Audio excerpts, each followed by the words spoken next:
La dernière fois, on a parlé de distraction et ce sujet-là, j'aimerais un peu l'étaler aujourd'hui avec vous. Alors, mon ami, on a mentionné dans notre dernière vidéo les réseaux sociaux comme source de distraction en ce moment. Oui, dès qu'on parle de distraction, on voit réseaux sociaux, on voit les jeux vidéo, on voit le téléphone, la télévision, etc. Mais il n'y a pas que ça. Parce que c'est vrai qu'en ce moment, avec les gadgets électroniques, les téléphones intelligents, tablettes, ordinateurs, etc., on est connectés les uns les autres et nous sommes divertis par beaucoup de choses. Avec ces appareils-là, on est connecté à l'actualité, ce qui se passe dans le monde, les informations sur la politique, l'économie, les, les, les événements sociaux et également. On est diverti aussi par les films. Et les films sont des histoires racontées. Certaines histoires, c'est des fictions, des choses qui n'existent pas vraiment. Et tantôt, c'est des films sur des histoires vécues. Il y a aussi le sport. Je sais que beaucoup de gens sont très intéressés par le sport. Quel que soit le sport, ils sont vraiment branchés. Et c'est des choses qui divertissent l'être humain en fait. Mais on est capable de trouver tout ça à travers les écrans, que ce soit téléphone, télévision, ordinateur, etc. Mais avant que les téléphones intelligents existaient, il y avait toujours ce type de distraction.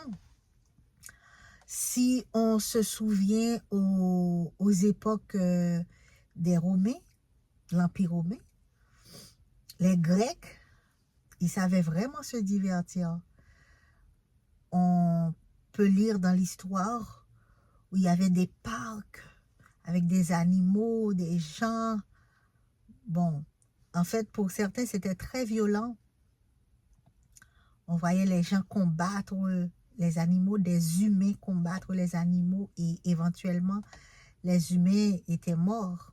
Donc, les gens, ils raffolaient de ce type de distraction-là.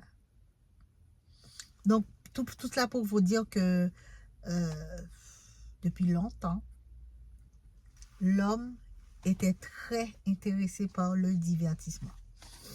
Le divertissement, c'est quelque chose qui fait bouger l'homme, l'intérêt est très grand pour les divertissements. Et aujourd'hui, avec les écrans, on n'a même pas besoin d'aller dehors. Des fois, on n'a même pas besoin d'aller dans une salle de cinéma. Par exemple, moi, je trouve que les salles de cinéma, les sons, c'est trop fort. Je vais dans une salle de cinéma, sauf s'il y a un film que je veux voir et qu'il n'y a pas d'autre option. Mais j'aime pas trop parce que le bruit est trop fort. Mais on a accès au film. Si on est intéressé au film, on a accès à ça. Mais il y a une chose, c'est que avec les écrans, il n'y a pas que le divertissement. Il y a un autre problème qui s'ajoute. C'est notre système nerveux qui est stimulé. On a des problèmes au niveau de nos yeux, tu vois, nos orbites, l'orbite visuelle est affectée par trop de temps devant les écrans. Parce qu'il y a les couleurs, il y a aussi, tu vois, la vitesse de changement d'image. Ça affecte les yeux, ça affecte les nerfs oculaires. Et puis, Ça dépend du nombre de temps qu'on passe devant les écrans. Ça affecte notre système hormonal aussi, parce que chaque fois qu'on voit quelque chose, ça fait de l'impact, non seulement physique, mais émotionnel aussi. Par exemple, si c'est une action de violence, ben, ça nous affecte. Si c'est une action, tu vois, quel que soit, je me souviens, j'écoutais un ami qui enseignait, qui disait, tu vois, on n'est pas d'accord avec l'adultère, on n'est pas d'accord avec certaines choses. Certaines choses ne font pas partie des valeurs que nous prônons, mais nous prenons quand même le temps de les regarder à travers les écrans. C'est comme si nous disons que nous sommes d'accord avec ça, parce que nous les regardons. Comme si le cerveau, quand il regarde ça, quand il perçoit ces images, les prend comme des choses normales. Et puis, être trop branché sur les écrans, ça dérange le cycle circadien. Par exemple, si on reste trop de temps, on a du mal à trouver le sommeil, ça dérange notre sommeil et ça a aussi de l'impact sur notre taux de glycémie, parce que chaque fois que nous ne dormons pas assez, notre taux de glycémie, là, il est débalancé. En fait, être accro aux écrans, ça nous affecte négativement. Et ceci, tout notre corps est affecté. Tout notre être est affecté. Et voilà en quoi ces distractions-là nous affectent. Et en tant qu'élus de Dieu, en tant que disciples de Christ, nous ne pouvons pas être indifférents par rapport à ces choses-là. Parce que c'est évident que ça nous affecte. Et aujourd'hui, on a un taux élevé de personnes atteintes de troubles de l'attention. Moi, je ne suis pas un spécialiste dans le domaine, mais en tant qu'humain et observateur, on voit qu'il y a un rapport, une relation entre la façon dont le monde fonctionne, la façon dont notre corps est stimulé, overstimulated. Ça affecte notre attention, en fait. Et moi, j'ai pas besoin d'être médecin pour dire que oui, c'est vrai, parce que déjà, par moi-même, parce que si je vous parle de ça, c'est des choses vécues, c'est parce que je les vis. Et connaître les choses, avoir ces informations comme un spécialiste, ne peut pas nous sortir de cet engrenage. Nous avons besoin de quelque chose de plus grand, de plus fort pour nous sortir. Parce qu'on peut toujours être éveillé, disons, être consciente de la réalité, mais on ne peut pas s'en sortir malgré tout. C'est comme on est conscient d'un péché, mais c'est le Saint-Esprit qui nous permet de nous en sortir. On ne peut pas s'en sortir tout seul. Avoir la connaissance de la chose ne suffit pas.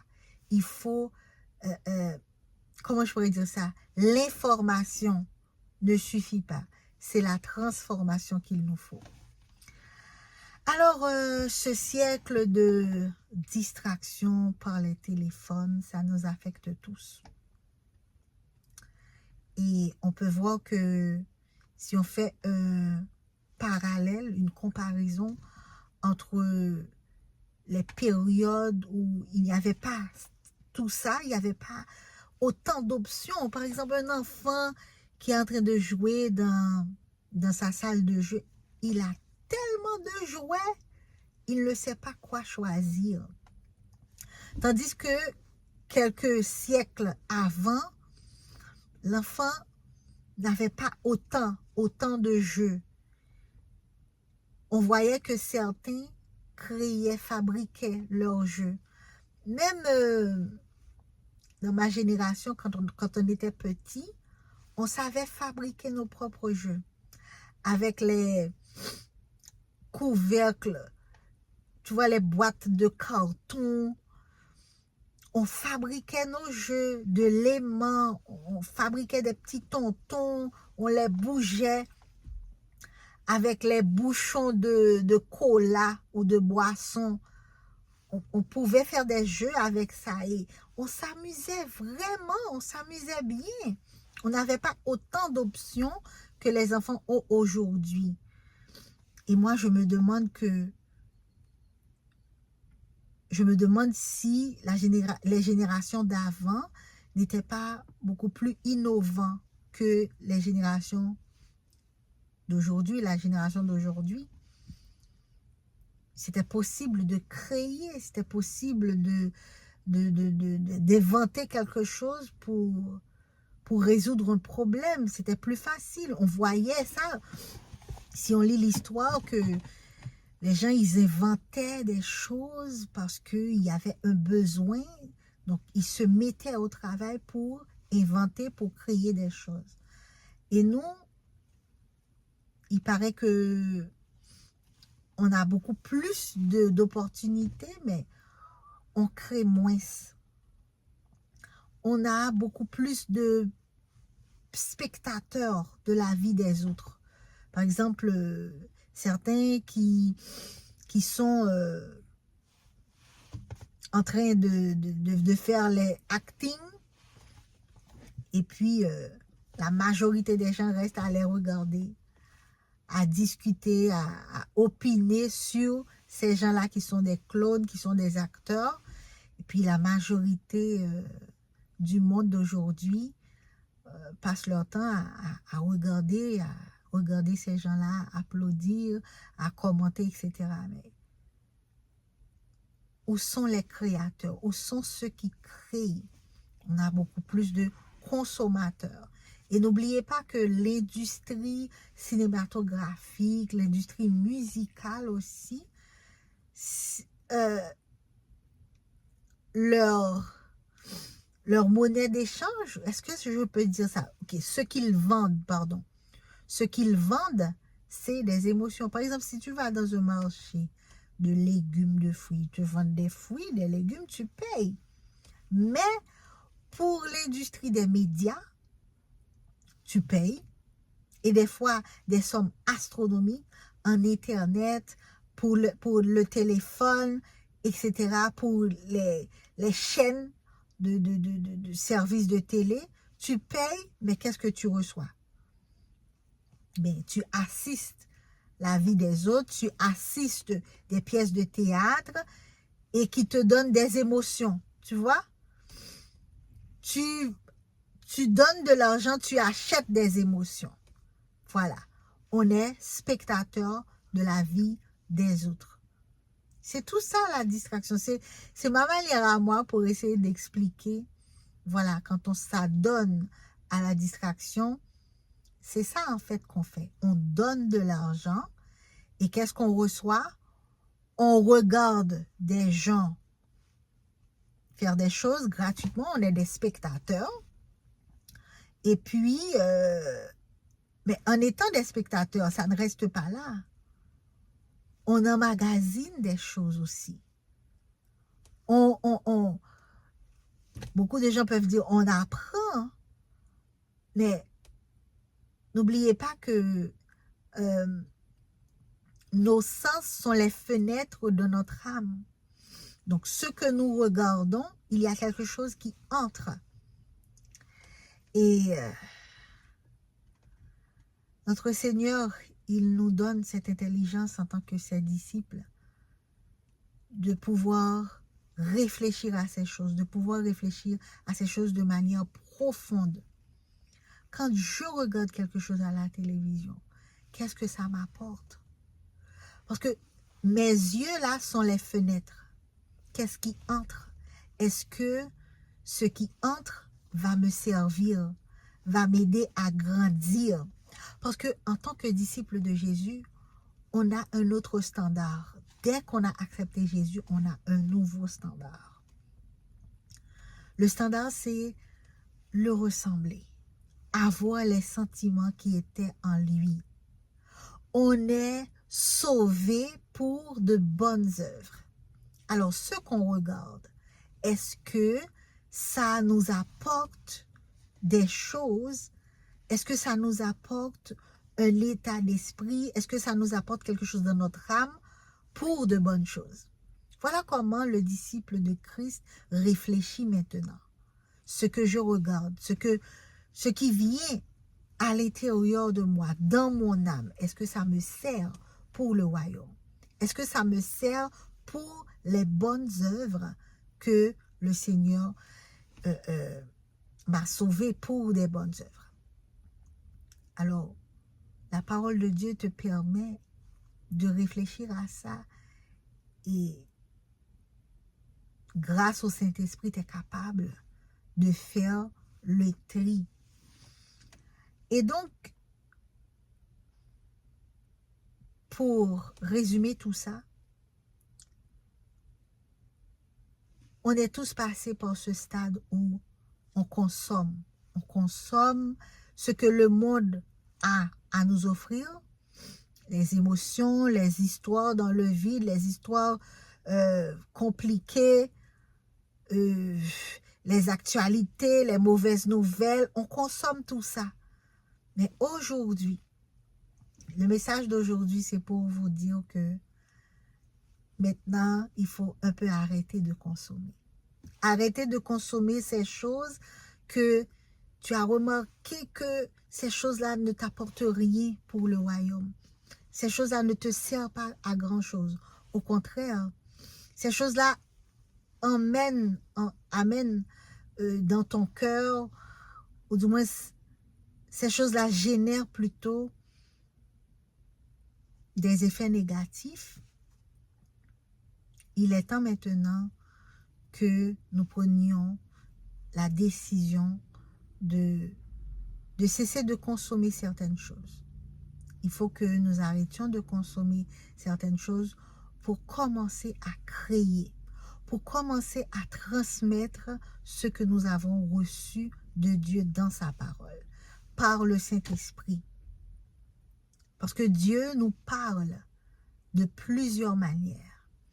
Il nous parle à travers sa parole, il nous parle par le Saint-Esprit qui confirme ce que dit la parole, il nous parle par la nature.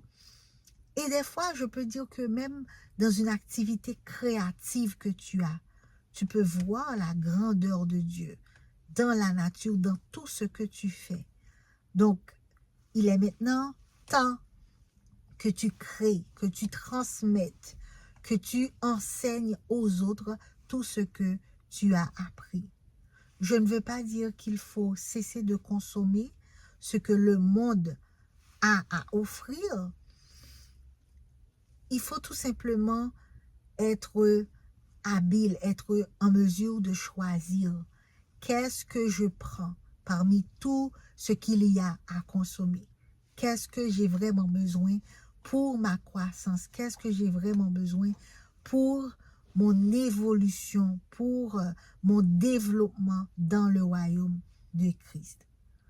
Alors, mon ami, il y a un verset dans la Bible, je n'ai pas cherché la référence, quelque chose qui dit « Il y a plus de bonheur à donner qu'à recevoir ». Est-ce que ça vous dit quelque chose? Consommer, c'est recevoir, n'est-ce pas? Donner, c'est transmettre, c'est enseigner. Quand on enseigne, on donne. Quand on crée, on crée dans le but de combler un besoin, de combler le besoin des autres. Donc, chers disciples de Jésus, il est temps de créer. Il est temps de diminuer notre consommation. Oui, on a beaucoup consommé, on a beaucoup appris sur comment faire les choses, etc. Maintenant, on doit mettre tout ça de côté et commencer à créer. Parce qu'il y a une chose, c'est que quand on commence à créer, on apprend également. dans l'action. Ça me fait penser à Ruth. Ruth, tandis qu'elle était dans le champ de Boaz, elle a pu attirer l'attention, premièrement, des femmes, deuxièmement, des autres serviteurs, et ensuite de Boaz. Mais si elle était restée à la maison avec Naomi, elle n'aurait jamais eu la chance de rencontrer Boaz. Donc, Dieu va augmenter notre capacité, mais c'est tandis que nous travaillons, tandis que nous créons, tandis que nous sommes en train de récolter, dans le champ, en train de travailler en fait. Alors, il y a quelque chose d'autre que j'ai voulu parler avec vous, c'est le temps. Pourquoi il est important de faire ce choix? Parce que d'un côté, la distraction nous demande du temps et la création nous demande aussi du temps. Qu'est-ce que vous choisissez parmi les deux? La distraction, c'est un temps perdu. Ça, c'est cash. Moi, je suis consciente de tout le temps qui a été perdu. Et c'est un temps que Dieu m'a donné. C'est un cadeau que Dieu m'a donné gratuitement. Que toi et moi, nous laissons ce temps-là s'envoler dans les distractions, dans les choses qui ne nous servent pas en fait. Et mon ami, c'est dur de retrouver ce temps parce qu'il est perdu.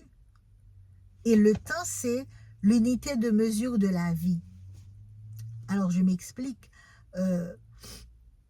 Chaque fois que nous vivons, chaque fois que nous respirons, tu vois, c'est le nombre de temps. Tu vois, si tu as passé 2 ans sur la terre, donc tu as passé 2 ans. C'est ta vie a duré 2 ans. Bon, et les distractions, mon ami, elles sont là plutôt pour nous éloigner du but, pour nous éloigner de Dieu. Et Satan se sert des distractions pour nous tenir le plus loin possible de Dieu. Et quand nous sommes loin de Dieu, on est loin de notre appel. On est loin de notre maison. On est loin du plan de Dieu pour nous.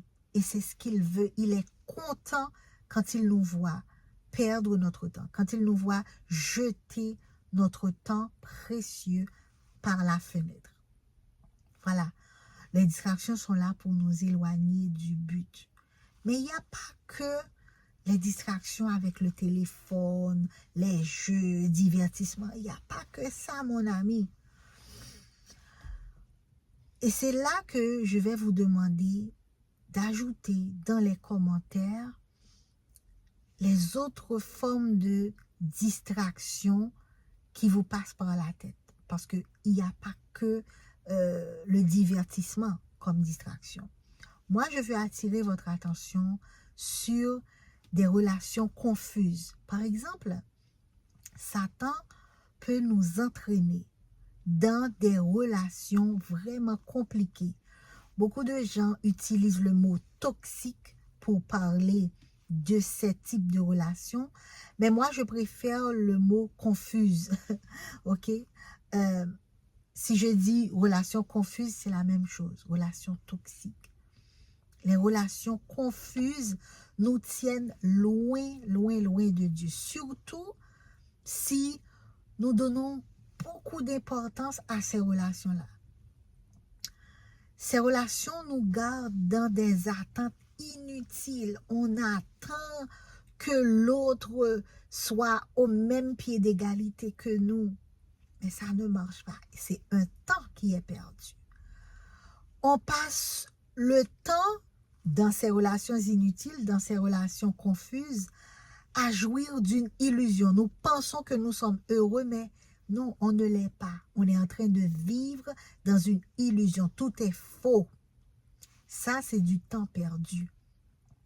dans ces relations confuses, et je dis que ce soit des relations amoureuses, que ce soit des relations familiales, que ce soit des relations amicales, on passe du temps à faire des discussions inutiles. Et ça, c'est du temps perdu. Dans ces relations confuses, on est en train, certaines fois, de combattre, mais on mène des faux combats. On essaie de convaincre l'autre, tandis que ce n'est pas à nous de convaincre. On essaie de changer l'autre, tandis que ce n'est pas à nous de changer.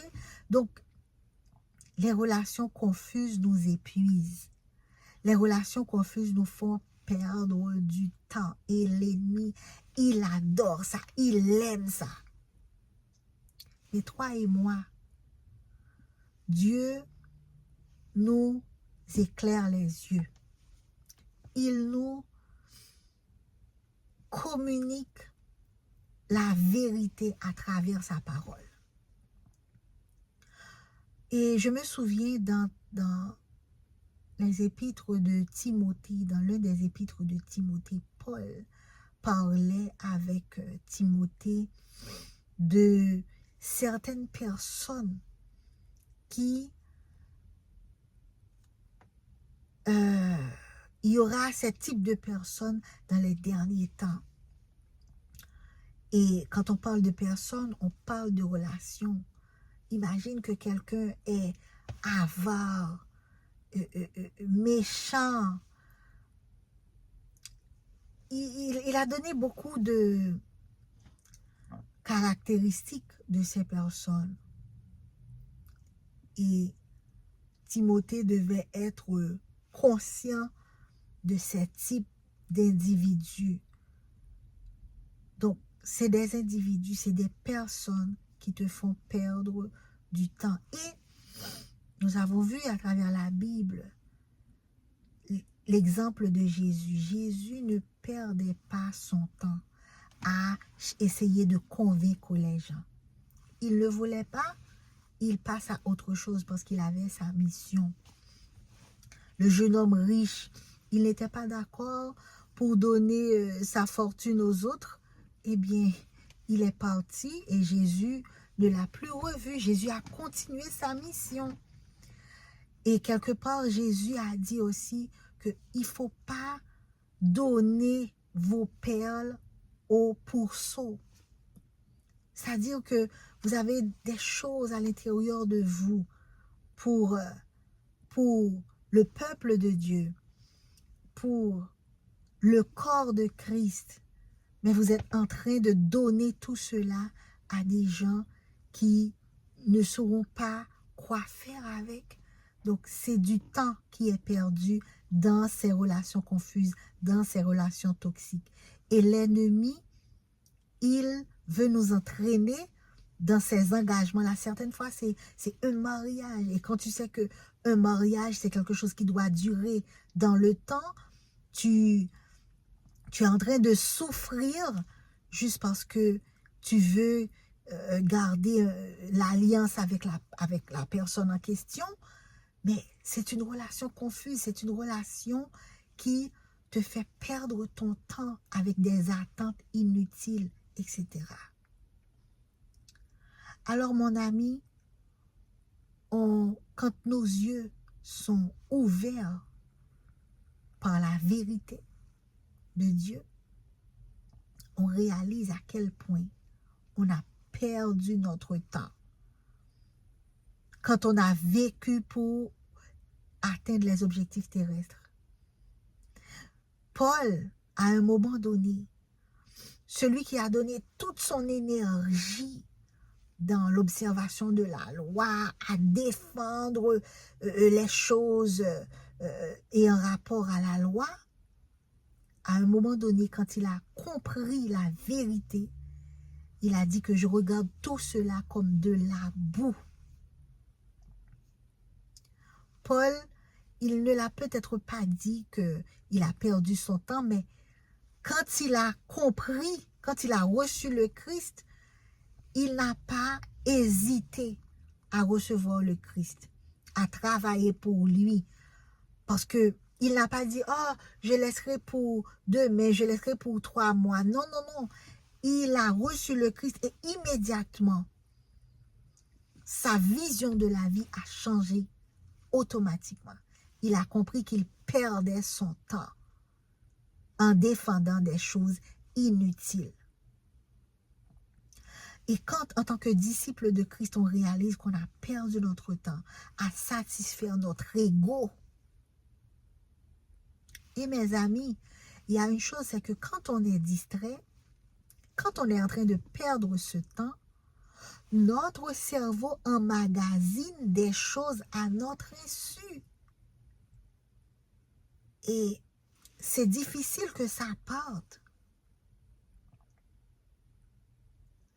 Donc, mes amis, je veux vous encourager aujourd'hui à tenir bon, à avoir cette volonté de marcher avec le Christ. Parce que le Christ, il nous donne, il a laissé le Saint-Esprit. Et justement, je réalise que si on a vraiment besoin de prier pour quelque chose en ce moment, c'est d'avoir le Saint-Esprit. Car quand notre vie est éclairée par le Saint-Esprit, quand notre conscience est éclairée par le Saint-Esprit, nous sommes en mesure de faire les bons choix. Et le Saint-Esprit est capable aussi de nous sortir de cet engrenage. Quelque chose en nous a soif de distraction. Parce que physiquement, notre corps est habitué à la dopamine. Il y a des hormones qui sont sécrétées quand nous prenons plaisir à faire telle ou telle chose. Et donc, c'est seulement le Saint-Esprit qui peut nous aider à changer notre manière de penser. Ces choses-là qui nous apportaient cette satisfaction, le Saint-Esprit va nous diriger vers d'autres choses, vers des choses beaucoup plus nobles, comme la louange, comme passer du temps à étudier, passer du temps à prier, passer du temps à intercéder. En tant que disciples de Christ, nous sommes capables de trouver de la joie aussi en faisant ces choses. Et c'est seulement le Saint-Esprit qui peut nous emmener dans cette direction. Où nous puissions trouver notre joie, de la satisfaction, de la paix, de la sérénité, du bonheur, l'hormone du bonheur. Je sais que je pense que c'est le cortisol, quelque chose comme ça. Je vais le chercher pour la prochaine vidéo. Ces hormones-là qui nous font nous sentir bien. Des fois, nous éprouvons ces sensations après avoir regardé un bon film, par exemple. Après avoir passé un bon moment Mais c'est des distractions. C'est des choses que nous faisons, qui nous apportent ce bien-être. Mais notre corps a besoin que ces choses-là soient remplacées par d'autres choses pour avoir les mêmes résultats. Et le Saint-Esprit va nous emmener à cette passion pour Dieu, à cette passion pour le Christ, afin que nous puissions nous sentir bien, même si on n'a pas besoin de s'adonner à des distractions, même si on ne fait plus ces choses-là, mais on se sent bien, on se sent en paix, on se sent rassuré, on se sent serein. Le Saint-Esprit est capable de nous emmener dans cette direction. C'est tout ce que j'avais pour vous, mes amis. N'oubliez pas que Jésus-Christ nous a choisis pour de bonnes œuvres. Notre temps, nous pouvons l'utiliser pour intercéder pour les autres, pour encourager notre prochain, pour les aider, pour jeûner quand des défis sont à relever. Nous sommes appelés à passer du temps avec le Seigneur pour qu'il puisse nous parler. Nous sommes appelés à faire de bonnes œuvres comme des projets pour le royaume de Dieu. Nous sommes appelés à créer des opportunités pour nous et pour les autres. Nous sommes appelés aussi à nourrir notre âme de la parole, parce que la parole de Dieu est infinie. Il y a toujours des choses à apprendre. C'est pour ces bonnes œuvres que nous sommes sauvés par Christ. Voilà. Et c'est ce que nous allons faire, en fait, dans l'éternité avec lui. Nous allons faire de bonnes œuvres comme lui. Ciao mes amis, à demain pour une autre vidéo. Ok?